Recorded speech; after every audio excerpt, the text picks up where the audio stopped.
Leadership की बात की, एंटरप्रेन्योरियल सेटअप्स की बात की। यूनिवर्सिटीज में एचएससी के जरिए उसको एज अ कोर्स या as a degree program introduce कराया।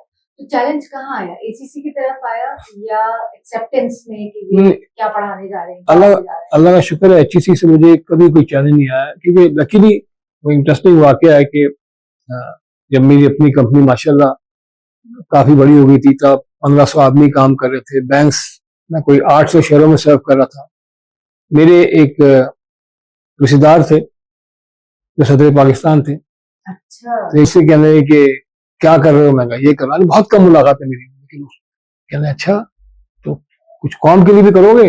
मैं कहा कॉम के लिए करोगे? नहीं, व्हाट डू यू थिंक, तुम जो एंटरप्रेन्योरशिप की बातें कर रहे हो, कैन इट बी टॉट? मैंने कहा यस। अच्छा फिर ऐसा करो, अता के पास जाओ, अता रहमान के यहाँ, और उससे बात करो, वो यूनिवर्सिटी बना रहा है। मैं कहा मुझे डर यही कि बना तो देगा, फिर करेंगे क्या आप लोग?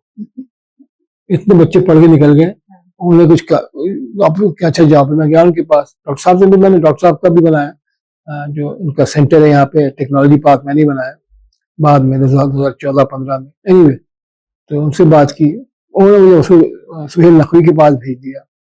सुहेल नकवी ने कहा, मैं कहा साहब मैं ये काम कर रहा हूँ, मैंने एमआईटी के साथ शुरू कर दिया। मैंने पहले अपना बेस बना दिया था। वजह उसकी ये थी कि जब आपका एक दफा बेस बन जाए ना, फिर लोगों को समझाना आसान होता है।